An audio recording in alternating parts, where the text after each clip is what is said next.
All right, welcome to Freestyle Friday. As you know, these are uncut, unedited, unscripted, and uncensored. I'm actually recording this on Monday morning, 10/20, 20th of October, around 9:30 in the morning, because I'm going to take a family vacation this week for the first time in a couple years. We're going to shut it down Tuesday and be gone the rest of the week. So I want to get this recording sent out so it drops on Friday while I'm off. I'm a little under the weather, so if I'm coughing a little bit, I do apologize. But so we know that these episodes are, maybe it's something I've learned, something's on my mind. Sometimes it's just a rant, something I want to teach.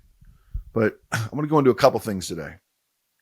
First thing is I had the honor and the privilege of going and being part of Battle of the Coaches with the National Association of Mortgage Brokers event in Las Vegas over the weekend, which was what an honor to be included in that and invited and being part of that. I learned several things with this trip. So the first one is I'd gotten sick on Wednesday before I left. So I flew out there and I still showed up. So the first lesson there was I put my standard above my feelings like I talk about. I did not want to be on stage. I did not feel 100%. The truth is I went to Vegas. This is the first time I've ever gone to Vegas and didn't spend $1 on gambling because I just didn't feel like doing anything except getting on stage and going back to bed. I did take a few hours and spend some time with my best friend Jason and my camera guy Logan. We hung out a little bit and did watch Florida win a game there in the sports book, and that's the only thing I did. Didn't go out to any nice dinners or do anything like that. It was just about trying to not be too sick to be on stage on Saturday. Now, here's the next thing I learned, the questions I'll ask moving forward when I'm asked to come to an event or speak. And I'm new at this, right? So I'm fresh in this industry, only a couple years, and I'm learning every time. But if you're going to go speak at an event and you're new at it, really focus on the time they want to put you on stage and ask these questions. So the first one was, I noticed that we were going to be on stage at noon. Well, what do most people do at noon? They eat, right? They eat. So we get there, we're prepped. We're going to bring us out on stage, and you look around the room and half the room's gone from the last speaker. They all went to get food. There was literally a buffet line in the back of the room we were speaking in. Interesting. Never had to battle that before. The next thing is, will the exhibition hall be open while I'm on stage? Guess what? The exhibition hall was open while we were on stage. So those are a couple questions that'll go on my questionnaire moving forward, and Taylor will ask everybody we're going to go speak with what that looks like.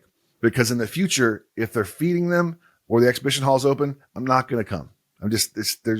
My time's super valuable and important to me. I'd rather spend the time with my family than speak to an audience of maybe 30 or 40 people. Okay. Again, an honor and a privilege to be there, and thank you for including us. But I think we got to do better than that.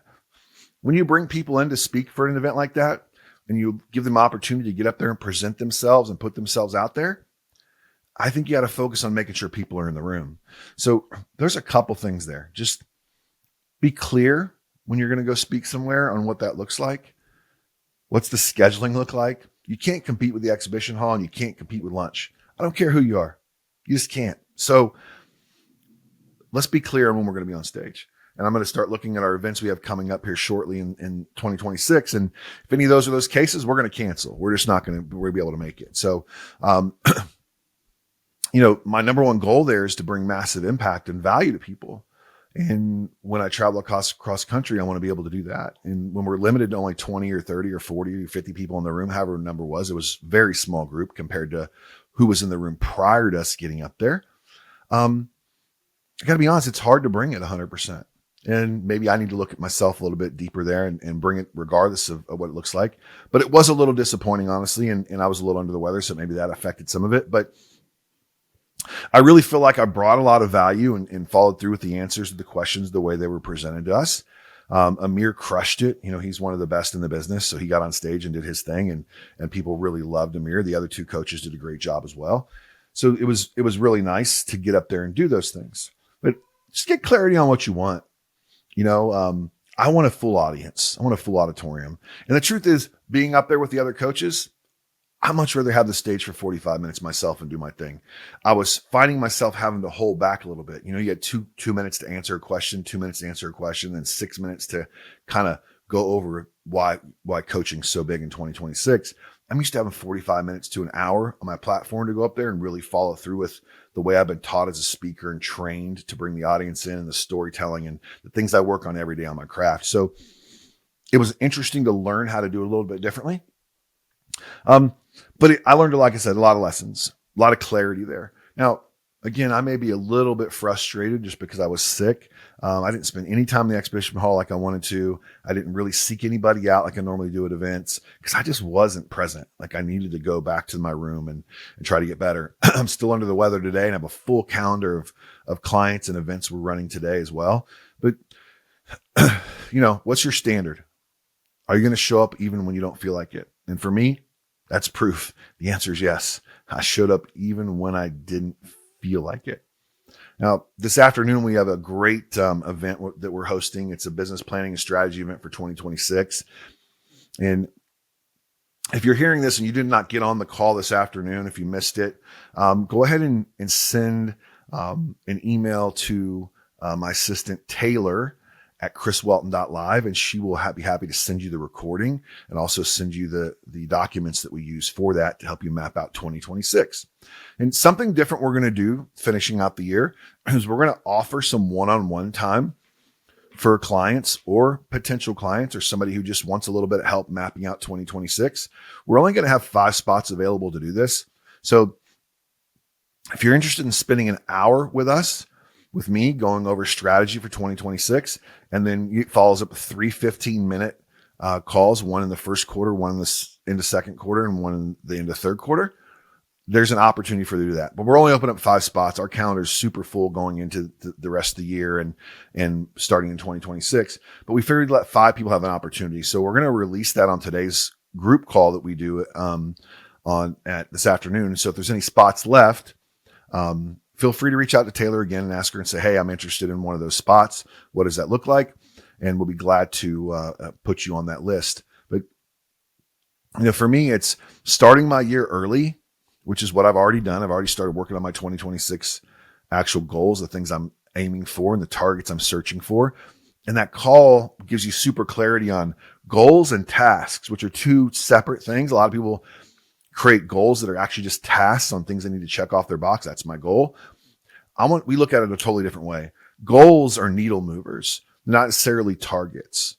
Tasks are targets. Okay. And when we get clarity on that, goals are meant for super growth. Like, your goal should be super uncomfortable, something that's way out of reach for you to reach for, to help you become a better person or better version of yourself on your way. So if you're waiting until December or January to work on where you want to be for 2026, you're going to be 2 months behind myself and all of my clients.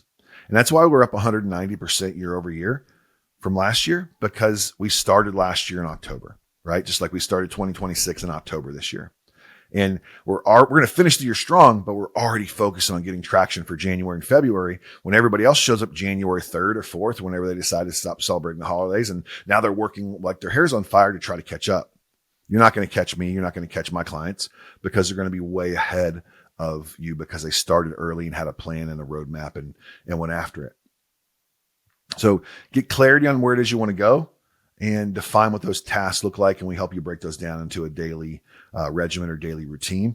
And that's why my clients continue to win at such a high level. And I feel when I share that with a lot of people, it scares people off because they don't realize what's possible out there, how big of a spread there is between where you might be and where some of my VIP clients currently are.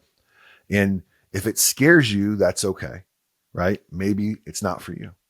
But if it is for you and you want to get massive, better increase in results year over year, you need to reach out to us and talk to us and see if we're the right fit to help you grow your business. If we're not, we're happy to refer you to somebody else in the industry that would be a better fit for you.